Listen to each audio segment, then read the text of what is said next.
This Sunday, December 7th at 3 p.m., the Westworth United Church will come alive with the extraordinary voices of Winnipeg's own Esprit Singers. The acclaimed women's choir presents Candles and Carols for Peace, a holiday concert celebrating the season's light and joy.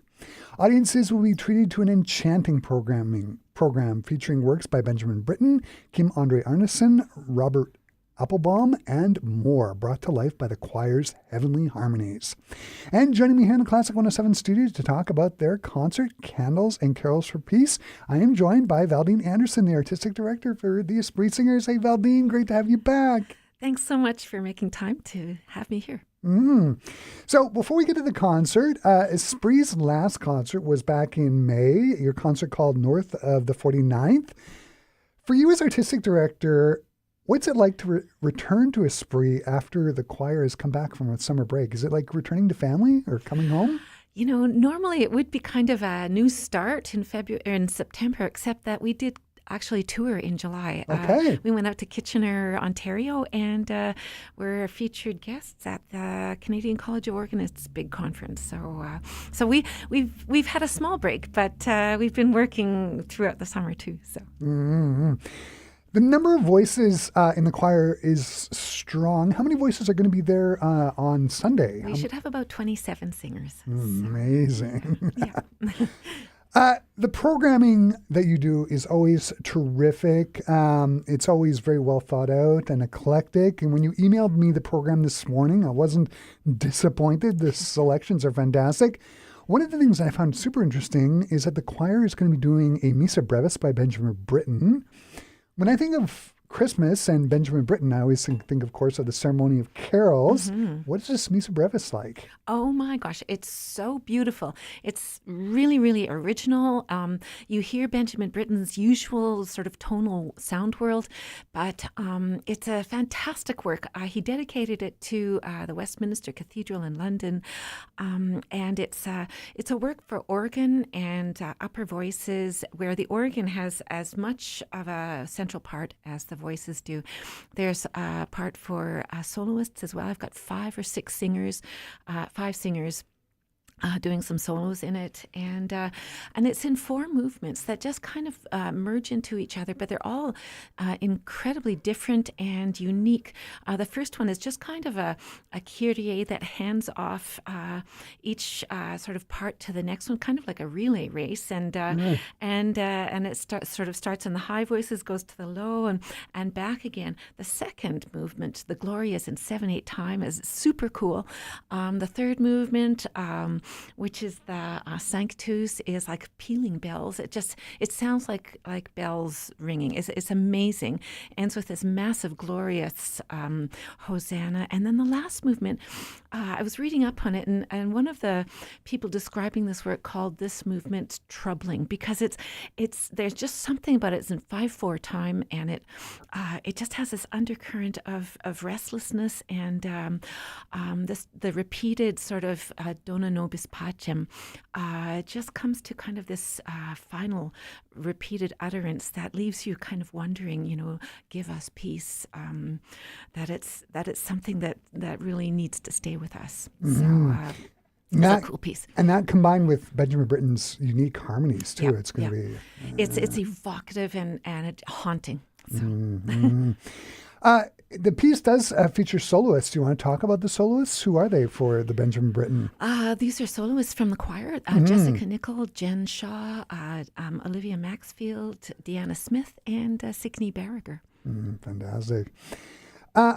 I know it's only a 5-minute long piece, but I listened to it this morning. Andre Arensen's Song for Justice. It's on the program, and it's a stunner. You and I are in agreement to this. His music is amazing. You performed the Magnificat last year for the holiday concert. What does the choir love about singing Arensen's music? Yeah, that's a great question. There's something about it that, well, for one thing, it's beautiful to sing, and this text is by Mark Anthony Silvestri, and he's written for Eric Whitacre. He's written for so many wonderful composers in the States, and he wrote this huge piece called Tuvayun, which Kim Andre Arensen put together. It's called Beatitudes for a Wounded World, and this is one of the pieces, Song for Justice. And it just calls for really active engagement if you're going to be an advocate for peace. And so it's.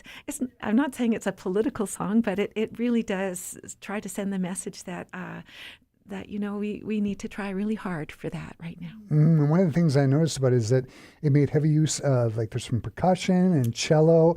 It really drives the momentum of the piece forward. Who are the extra musicians? Like, who's the percussionists and the cellists in the piece? We've got Patricia Venucci on cello, and we've got Stephen Howes on percussion. So really well supported by them. The peace part of the concert really comes from Abby Batinas' piece, the Jerusalem Luminosa. I was doing some reading on her website, and apparently the piece is based on 15th century text, and it's sort of an exploration of peace. It is. Where did you learn about this music? I've been interested in her work for a long time, and hoping to do more of her things. But I came across this, and the whole message was about peace. And she's talking about writing for two-part voices. So it sounds like it's a simple piece, but they overlap each other in almost like a round. And she calls it kind of playing tag with the text. And eventually they come together, and then they go apart again, eventually coming together and merging the words Jerusalem Luminosa to Luminosalem, and that's just her way of her thinking how peace needs to be something that worlds coming together kind of thing. So I love it. I thought, okay, that's definitely a keeper for my concert. So. Yeah, it's gorgeous.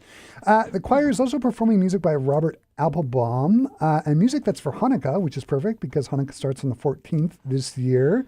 What can you tell us about his settings of O Hanukkah and Kol Han Shama? And how did you learn about Robert Applebaum? I just wanted to make sure that our concert was, inclusive when we're talking about peace. And we've done that before in concerts. I found Robert Applebaum when I was looking for texts that highlight Hanukkah, and his O Hanukkah song setting really just highlights the traditions of, say, a North American Jewish festivities. So that's really fun for the choir, and just should be something that people enjoy hearing. Very everyday kind of things. The food they eat, the lighting of candles, and Kol Han Shama. Is just a text taken from Psalm 150, Praise the Lord, and it's very, very groovy. It's jazzy, and it's got a great piano accompaniment. So I was going to ask about that. Yeah. He, like everything I've read about him, he's not only a composer, but he's a good jazz musician. So the harmonies are jazz-ish, or what are they like? They're super jazzy, and it's hard not to tap your foot. There's some clapping involved by the choir, and just a super piano part. So I encouraging Rachel Dick, who is our pianist, and who is so fantastic. She's also playing the organ in this concert. She's so versatile and talented. But I'm encouraging her to just really go for it, because it's just such a great feature in the song. Oh, amazing.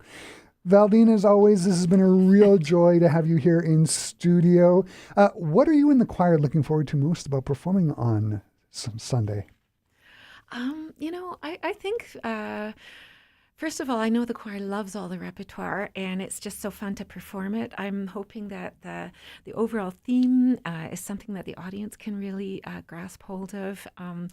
We're finishing off with a two-pianist arrangement of Hark the Herald Angels Sing, so I hope people feel like they're uplifted and glad and humming a familiar tune as they go. We have a reception afterwards, so hopefully it's just going to be a really nice afternoon, and I hope people feel really good afterwards. Yeah, I'm sure they will. Valdine, the concert on Sunday, December 7th at Westworth United Church sounds like it's going to be just heavenly. I was at the holiday concert last year and it was standing room only. I hope it's the same this year and the choir performs well, as I'm sure they will. Thanks so much for taking the time to stop by and talk to me today. It's been wonderful. Thank you so much, Chris. For our Classic 107 listeners, the Esprit Singers concert Candles and Carols for Peace takes place this Sunday, December 7th at 3 p.m. at Westworth United Church, which is at 1750 Grosvenor. For more details, go to espritsingers.com or go to classic107.com. I've embedded a direct link to the show page and the article about the concert that you can find up there now. Valdine, thanks again.